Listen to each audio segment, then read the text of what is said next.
Hello. Hi, Rebel. Hello. Finally, we are here again. We are here. What a beautiful sunset. What a beautiful sunset. Hope everyone can see what we can see. Well, the sun is very, very bright in the camera. Eh? Yeah. Wow. But if you want to see, we have blue skies. Look at blue sky from this angle. Amazing. No more pretty nice anymore. I have a new vocabulary. Pretty good. Pretty good. Pretty Equals good. amazing. What a blessing to have in this sunset from a grey morning. Yeah, it was pretty miserable this morning. Not miserable, was a grey morning. Doesn't mean that it's a miserable. That's true. That is true. She never learns. She never learns. I do learn. Because it's grey doesn't mean that it's miserable. No, it's more melancholy.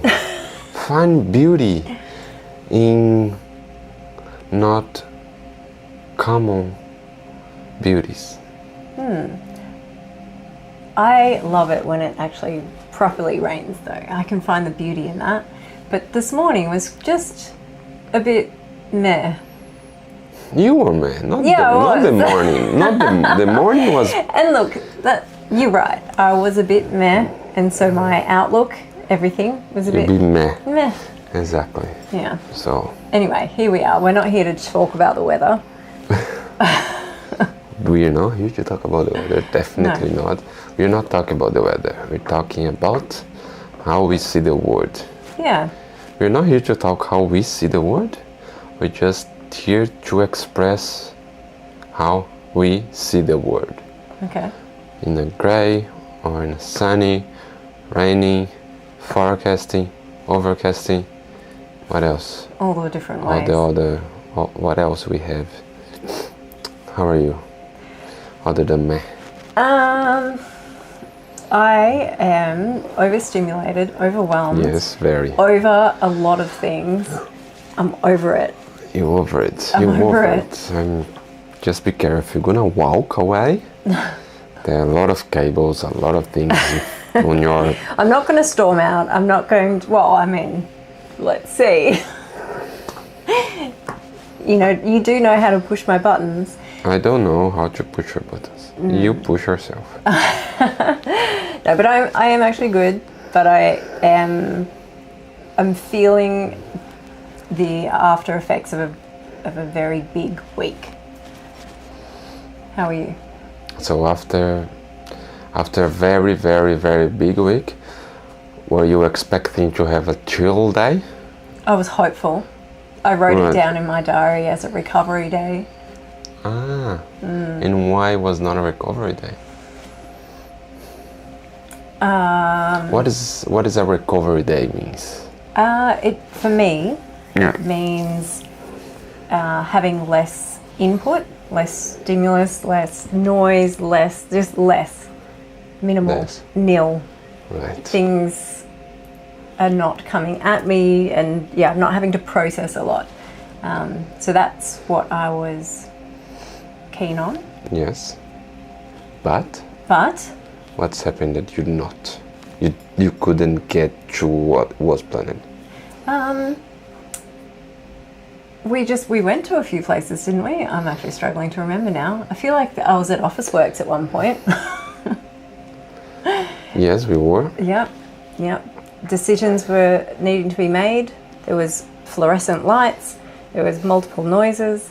So let's go deep into decisions. Okay. So people that they have difficulty to make decisions. They have difficulty in make decisions. Yes. Why? Well. Oh my God! Do you know when someone starts with well? Sit and listen. Sit down, shut up and listen. No, I'm kidding. There could be many different things. I know for me, I struggle to make decisions when my nervous system is dysregulated. All right. And basically I'm in a state like I was, where I've had a lot of information to process, And when I feel a bit unanchored to who I am, like I haven't done all my, morning routines that help me remember who I am and how I want to show up in the world, I find it harder to make decisions because I'm not in touch with my intuition as much. And I think for most people, that's actually what's happening as well. They just don't know it. Because it's easy to make decisions when you have your goals and everything, at the forefront of your mind. It's like you get that laser focus. Things fall into categories of, is this going to be helpful to get me to here, or is it going to get in my way? Yeah. But when you're a bit scattered for whatever reason, whatever has been happening for you, then it makes decision making hard. But I mean, that can happen also if you haven't eaten, if you're hangry, or like anything that sort of throws you off kilter, off balance for who you are when you're solid and you're anchored and you're grounded, can make it hard to make decisions. Yes. But it's funny that for every single, not every single, I don't know, but maybe every single thing we discuss, we share, we approach here, is most likely the issue or the cause is because we didn't have our morning ritual. Yeah. So it doesn't matter which ritual we, someone else will do, it will definitely affect the rest of your day. Absolutely. And that's becoming over and over and over, because if you do your ritual one day, doesn't mean that you'll be good for the rest of the week. It doesn't have the same follow through, No. It was interesting when I was doing the Mindvalley course. They have, you can buy a membership. Talk more about this Mindvalley. So Vishen, can't remember his last name, and I probably wouldn't be able to pronounce it anyway, but I feel like it's Lakhiani or something. Anyway, Vishen, he built Mindvalley, and it's fantastic, and I subscribed to it for 1 year. You're going to put the link on there for them? I can put the link there for everyone. Right. And Vishen can pay me. But I did this course within it. It was a 30-day program called Be Extraordinary.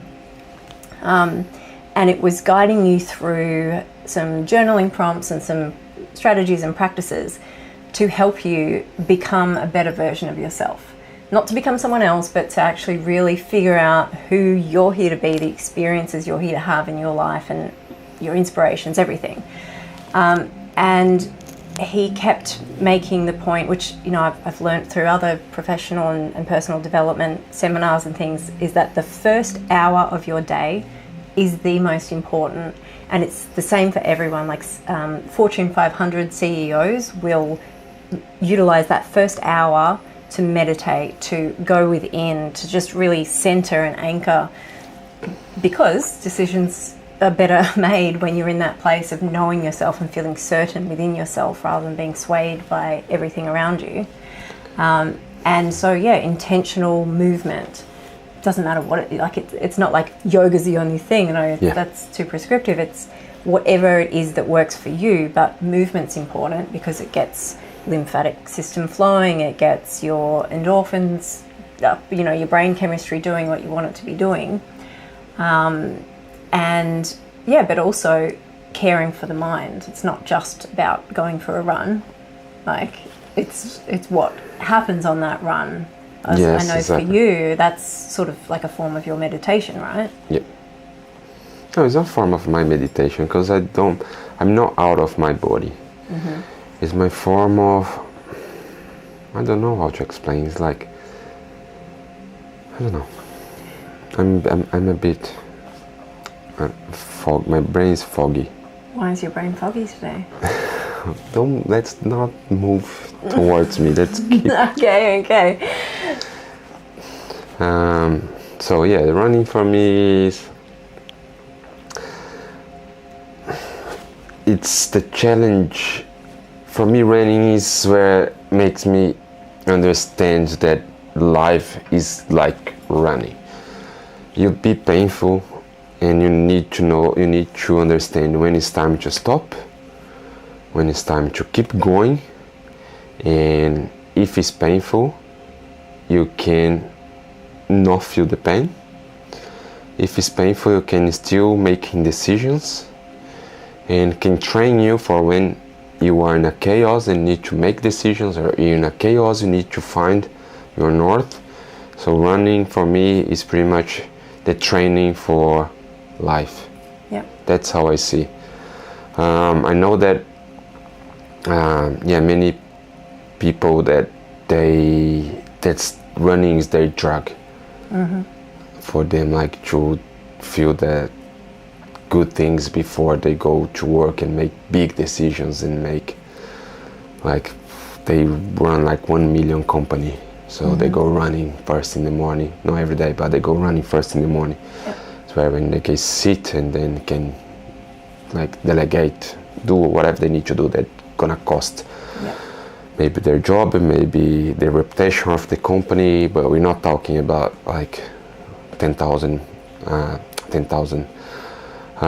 company worth like millions and billions. So but I see running like that. Sometimes I have insights in my mind when I'm running of what to do or how to deal, or even something that gonna show up during the day or next week that I had this feeling when I was running, so it helped me a lot. Okay. That makes sense? Yeah, it kind of makes sense. Yeah. Just for anyone who doesn't know yet, he runs for like between 10 and 15 Ks without any music, and my friend Milo calls him Brazilian Gump. Yeah, but I think professionals or advanced runners and they don't run with music. No, and a lot of people but it's don't. not because my system of listening to my body, listening to my thoughts, listening to my mind, listening to like be fully present. Yeah. And also seeing things around and absorbing things around without any interruption. Yeah.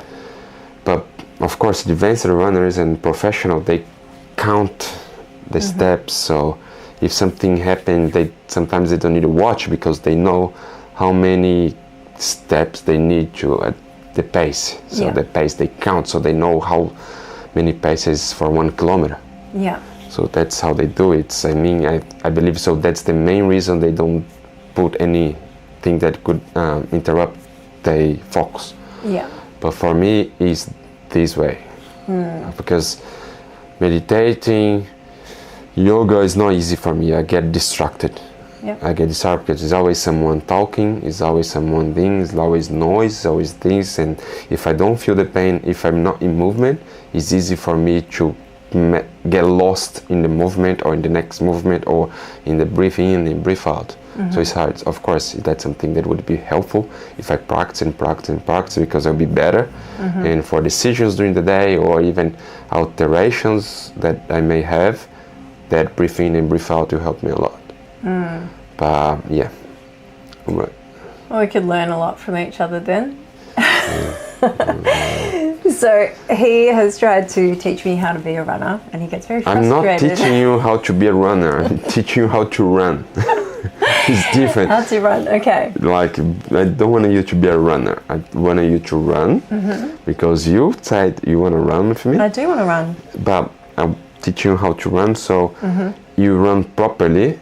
And running properly means you don't push or you don't force to run faster. So technique is everything about for you to run faster. So sometimes you try to run faster and you push yourself while you don't have technique. Yeah. You avoid injuries when you have technique. Yes. So everything this that make you enjoy running. So that's why I enjoy running. Like, I'm not running 15 kilometers because I just like running. So the technique that I learned helped me to handle 15, 17, 18, 20 kilometers and handle the pain. And not, if I want to go fast, I don't push myself. I just have the techniques and I learn it. Okay. So. Well, you know, it was funny, what came up in my healing group was that the girls were just so astonished that I was even attempting to be a runner, and that I was getting up at 4:30 in the morning in summer. We haven't been doing that quite as early in winter, but Because it's dark. It is very dark. Well, do you know that when I'm running, I finish running, it's still dark. Like Friday I finished running, was sun rising. Yeah. But like during July, it's pretty much you go running, of course, because I start early. Yeah. But it's depressing when you start running and you run 10 kilometers.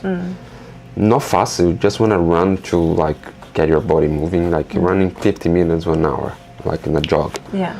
And it's still dark. And when you finish, it's like, oh my God, can I go back to bed? I'm not going to work, I may go back. I know it's already like 6 o'clock, 6:30, and it's still dark. Still dark. It's depressing. I think during winter, everyone needs to start later. Yeah. I think winter and finish earlier, of course, because it's less day. Anyway, what I was saying, what was the point I was making? The girls. Oh yeah. And I think they felt a bit like, oh, that will never be me. Like it felt so unreachable. So, you know, their recovery from complex chronic illness, which is a space that I've been in before as well. And it was just unfathomable that I would be getting up so early and going running. And I had to remind them that it took small incremental change to get there. So it started with just walking, like around the block, and then a longer walk, and then then it was down to the forest and dancing and watching butterflies, and then it became like, all right, I'm going to walk up this hill, I'm going to do short sprints, and doing it that way paired the whole experience of pushing my capacity with joyful nervous system states, where it was playful rather than any sort of pushing and stress on the body, even though it is to a degree a stressor on the body in terms of kickstarting your mitochondria production and efficiency. But it was those short sprints up a stairwell that sort of made me feel playful, like I was a kid again, and just running up a hill and then stopping and going for a walk, and what you would call mucking around, but what I would call playfully expanding my capacity so that I can one day keep up with you, or at least attempt to. Well, but maybe those girls, they were saying more, you never be them to wake up at 4:30, because once you get the habit of waking up early, you find something to do. That's the hardest thing, is getting up early. And keep trying, because you may start one day, okay, I wake up 4:30. You wake up 4:30. And then you go to bed earlier, or no, you're still going to bed at the same time, because your body's still in that time zone, pretty much. And then next day, what are you going to do? You're going to wake up again? No, because you're tired. But you need to go until your body readjusts to wake up, like go to bed early and keep on the same time. It's not easy, and it's not like, it takes at least 21 days straight. You need to do straight 21 days. 21 days is the and any habit that you want to change takes 21 days. You need to do that for after the 21st. Of course, I'm not talking that you are addicted of big things, because since 21 years maybe your goal, but like this type of habits and things that you want to change, definitely 21 days. Well, after the 21st, 22nd day is like, okay. I've actually done habit changing in a few different ways, and I do talk to my healing crew about that, and again it comes... Can I interrupt you? Yes. Look at this sky. It's pretty special. We are so dark, but the sky is fabulous. The sky is any angle is so beautiful. I think we never got the chance to show the sky as we see.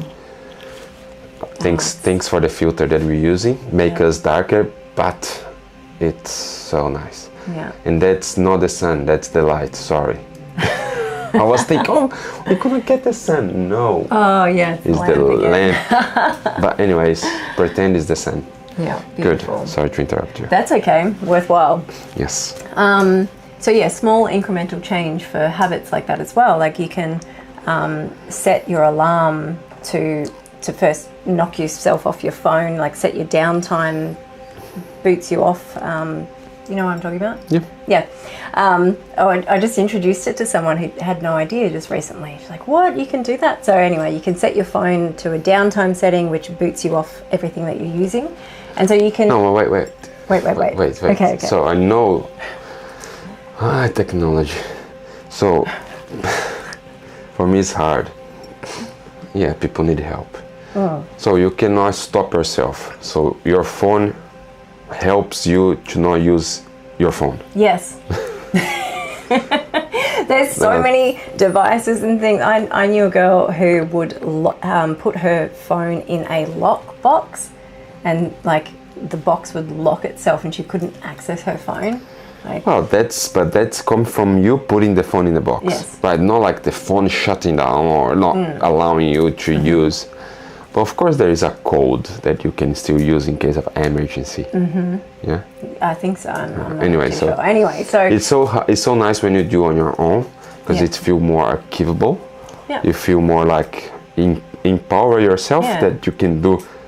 This is like it's not easy. Let's be honest. It's not easy to put your phone away, but if you do this small thing that's put your phone away, it's empower your brain in a way that like you can do a lot of big, huge things. Absolutely. We can all make better choices, and sometimes when we struggle to, what's actually happening there is a thing called secondary gain, which I won't go into because it's a whole other tangent, but Google it if you are struggling with following through on things that you're trying to set for yourself, so on the goals that you're trying to achieve. But yeah, so this downtime setting on your phone will sort of say, it's downtime, it's time to get off all your apps, and then you have it set for a certain time period, so you can't, you can override it to set it on your phone, obviously, but it gives you enough of a nudge to be like, oh, that's right, I did want to go to bed earlier, and I wanted to be off this device. And so you have to really consciously make the choice to dismiss it or override it, which is just a nice little blocker there for yourself. And so you can do these things to shift your sleep and wake time gradually by, say, 10 minutes each night, each morning. But I have also implemented what I call hardcore healing. Hardcore healing, where you just do things like ripping off a Band-Aid. I don't recommend it. It jolts the nervous system, but I have, at certain times in my life, I've been an insomniac. At other times, I've had chronic fatigue so bad that it was like narcolepsy, falling asleep, sitting up on public transport or wherever I was, and everywhere in between. And I've been a person who would sleep until midday or 2 o'clock in the afternoon, and shifted my sleep pattern to being a morning person and getting up at 4:20 every morning and going for dawn patrol, watching the sunrise. And so it's all possible with the right strategy, as long as you're caring for your nervous system. I would be recommending is to do it in a small incremental change way, not the hardcore healing jolt to the nervous system way. Hardcore healing sounds nice. It sounds like you. So, and by that I mean, so I decided when I was living in Byron Bay, I was, I would be waking up like 9 or so. I can't actually remember, but it wasn't early.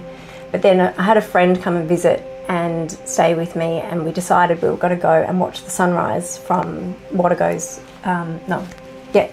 Beach, the lighthouse there. And so we set our alarms and we got up early and we saw all these people running and, being active as Byron Bay is. And I just made the decision on the spot, like, I want to be one of these people. I'm going to do it. This is it. My life changes from here. And so the next morning I was like, I don't care how tired I am, I'm doing it. And I set my alarm and I just got up and I did it. And I was exhausted for days on end. But it worked, because within a short period of time, like, I was so exhausted that I was going to bed at like 7 or 8 o'clock. And then I was getting up super early.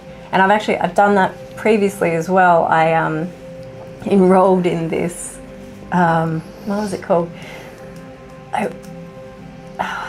I'd found out that my ex was cheating on me, and like my life just was terrible. And I'm sitting there eating chips on the couch, feeling sorry for myself and feeling a bit, you know, fat, and like I wasn't, but you know, we all get up in our head about things.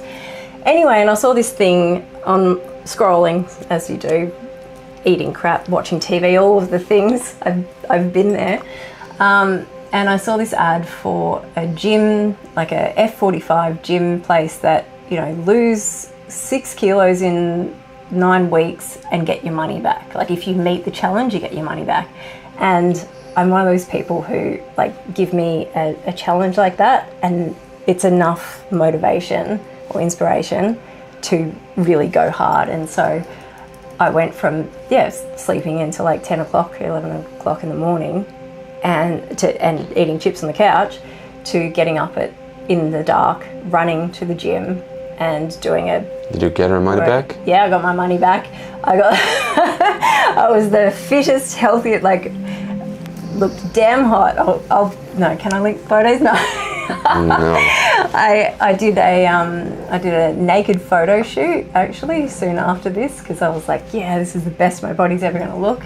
I don't know, maybe it'll look better, but interesting times. And but you know, looking back on that was all I could do at the time, because I was living in a mouldy house, and so every time I would go to the gym and I would sweat my ass off, but all of the mold, the mycotoxins were coming out.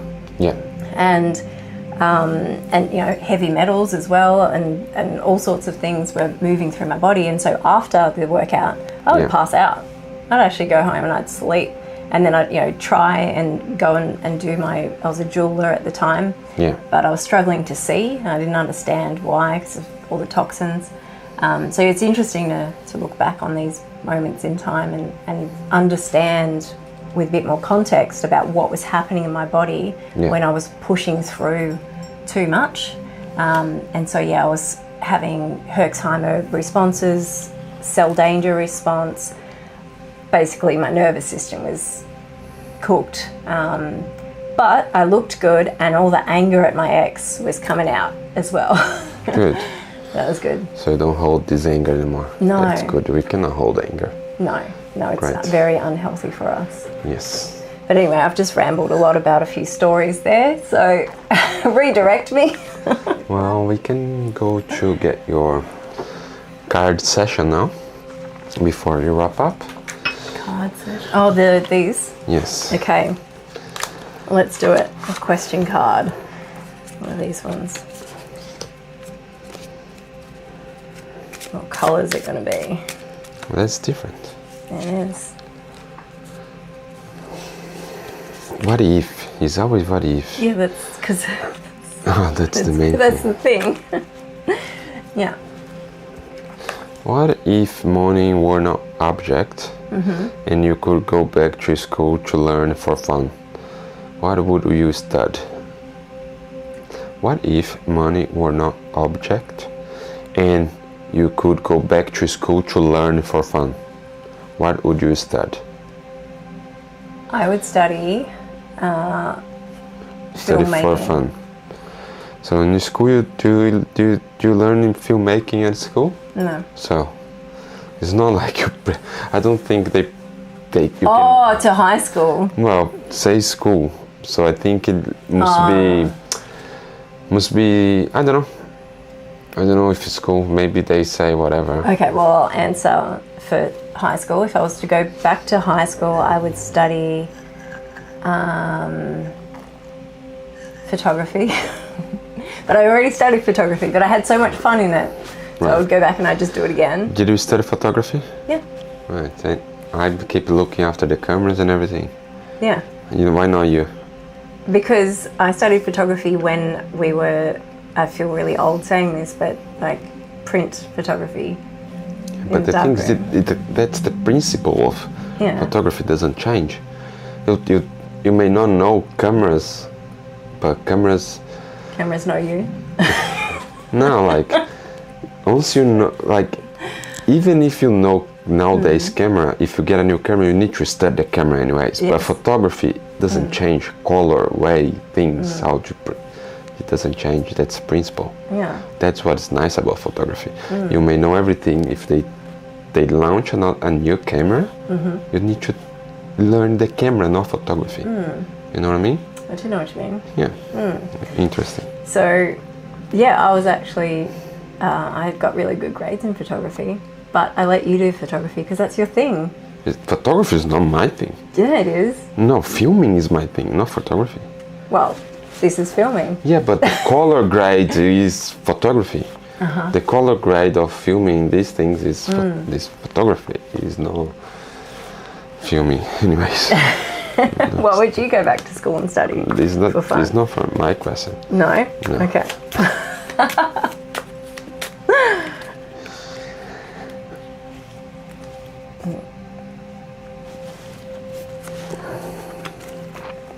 Okay, what if you could borrow one trait from any animal and use it to upgrade your own species? Which trait would you borrow? My own what? What if you could borrow one trait from any animal and use it to upgrade humans? Humans or myself? Humans. Humans. Not just yourself, all humans. Yes. Which trait would you borrow? Such a cool question. I would. I don't know how to explain, but what I learned is that animals, they are irrational, right? Irrational? Yeah. Yep. That's what they say, Okay. right? But they do the most rational thing ever. Anything I've met, we have seen, can do. They do. That's animals. Like, I think they are the only one, apart of birds. I think birds, they don't follow this rule. But like animals, if you go to wild animals, that's wild means like they're gonna eat anything that they can if they are hungry, right?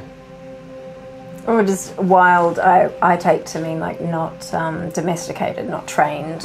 Well, they are trained, I don't know, sometimes I see that wild animals, they're more trained than even humans, but anyways. It's a whole other... So I don't know how to explain which trait is this one, but I know I've learned that animals, they only gonna eat if they are hungry. Yeah. So they're not gonna kill something if they're not hungry. Yeah. And that's completely different from us. We're gonna be always going through money, even if we don't need more money. Yeah. So I really wanted that we humans would learn from animals that if you already have enough money, like money for your generation or second generation, that's okay. Yeah. And if you cannot stop earning money, share. Yeah. Like animals, that's why sometimes people see like a pig walking in front of the lion, and the lion doesn't do anything. Yeah. Because he's full. Yeah, he's full. He's full, and he doesn't need to kill the pig for the next time. Yeah. Maybe they don't understand that they could do it, like save for later, or maybe that's what they do. Like I can get food or whatever I want. Yeah. There's the confidence. Yeah, because that's the thing, you know. What's the name? The big hierarchy. Yeah, but they have this for fun. I don't know in English. Remember, broken English is or. What? You're not from here? Yeah. So you know these things, like for in the triangle things. Oh yeah, the hierarchy of needs. The parents, yeah. Anyways, so of course there's the lion, you eat everything, but then there is the pig, you eat something. Yeah, yeah. Anyway, so the pig will not eat the smaller thing because he's not hungry. Yeah. He will only eat because I'd say about birds, because birds, they eat all the time. If you drop something in front of the bird, he will eat. Yeah. I think. Anyways. Well, yeah. I mean, there are some animals, like I'm thinking squirrels. They collect. They collect. But I think. But they don't collect. They're not harmful. They don't No. collect things that will be harmful to someone that's needed. Yeah. Maybe. Never know Yeah. about another squirrel. But anyways, like, if I could get that money, I don't know the name of this trait from them. Yeah, The well, survival thing. Because if you think about it in humans, like we develop it through conditioning, and it's that scarcity and lack of feeling like we're not safe and there's not enough, and just that preparation. I think it's more like these type of ambitions from humans is more like the next person don't deserve it. You know what I mean? Like, I studied a lot. I built this, and I deserve this money. Why am I gonna give to that person that didn't study enough as I did, didn't go through everything that I went? Why they need this money? So I keep to myself because I deserve it. And they don't see this as enough. They don't see that it's like a lot. They see just like price. You know, like, I deserve to be trillionaire. Why? Because I had the best idea in the world. Because I developed the best thing in this world. Yes, good. You didn't do that on your own. Yeah. Like, and that's a cycle of life. You are more capable to do these things, and other people are not. So that's why you have people to buy your things. But if you don't share, there's not a lot of people that are gonna have your things. So, but they don't see like that. No, and I think that a lot of people in that position So dark. sort Look of, at it. they're not understanding the privilege that they've had to be able to create whatever it is, and they're not. I mean, there's a whole heap of issues at the core of that. You know, I always think of everyone in existence is like acting out as like a wounded little toddler. And so I think, well, what damage was done in their upbringing to make them feel that they had to prove themselves in that way, and you know, and then it sort of circles back around, and in psychology terms, it's all a bit of a head fuck. There's my summary of it, but I see what you're saying, and it is a shame that humans in general, like, we're, I guess, becoming more and more that way. Although I always like to think that there is a swing back against what isn't working. You know, many of us are realizing that we don't want to live in that way. Don't want to be in that. That's when technology comes to help, because in this time, technology is helping for you to have information. Yeah. What we didn't have back in the days was information, so we don't know what's happening. I don't know how people are living, like how trillionaires are. Like, we don't know them, how many zeros as in how many zero they are in a billion, and how long you take to spend $1 billion. And you see someone with $1 billion for something that is just because they are ambitions. Is nowadays you have this information, say no, that's wrong. So I want to have this information. I want to know what's right, what's not, what I can do, what I cannot do, what someone is doing to do this. Someone is stealing, someone is corruption, and then so we have more information, which is helping a lot. But the same way, it is. I'm not gonna express my view in this thing because it's too long. It's too long. Save it for the next one. We'll talk about all of those things, AI and information sharing, all the joy that to be had of that conversation. I look forward to that one. Yeah, me too. Okay, people, let's go to this camera that's light, because the other one, look, my God, is so dark, the other one. Where is it? Oh, wow. Oh, but it's beautiful. It is beautiful. There's this light that's not beautiful. Can you turn it off? Just see. Yeah, it's still a little bit of reflex, but it's still good. It's just so nice. Well, I don't want to say sorry to be dark in this camera because it's so good. We're gonna get there one day where we can have someone behind the camera, and when we switch to this one, they adjust the settings of the other one. But that's pretty much what you want to show. We talking and chatting and walking around with a nice background. Yeah, which will be different next week. Yeah, next week we go back to uploading the podcast we record tomorrow. Don't know if we're gonna be able to record on Saturday, because we'll be full of people, and maybe we do. It's just 30 minutes. Maybe we invite them all in. Yeah. We'll have a group podcast. Yes, exactly. Maybe we do on Friday while we're cooking. Maybe. Yeah, that could be fun. Maybe we do on Sunday again. And we don't. I promise that I won't take that another week to upload it. But that's I it. make no such promise. I promise. Okay, he promises. Great, we're golden. Sorry, let's go back to this light. Cool. Good, thank you so much. How many people is watching? Can we see here? Zero. Zero. The same Perfect. as my bank account. Okay, I see you next week somewhere. And please don't forget to comment if you're watching. Please, doesn't matter what you want to comment. Yeah. Just help us. I'm not asking your money. We are not asking another camera as before. Yeah, just a comment. Just your comment.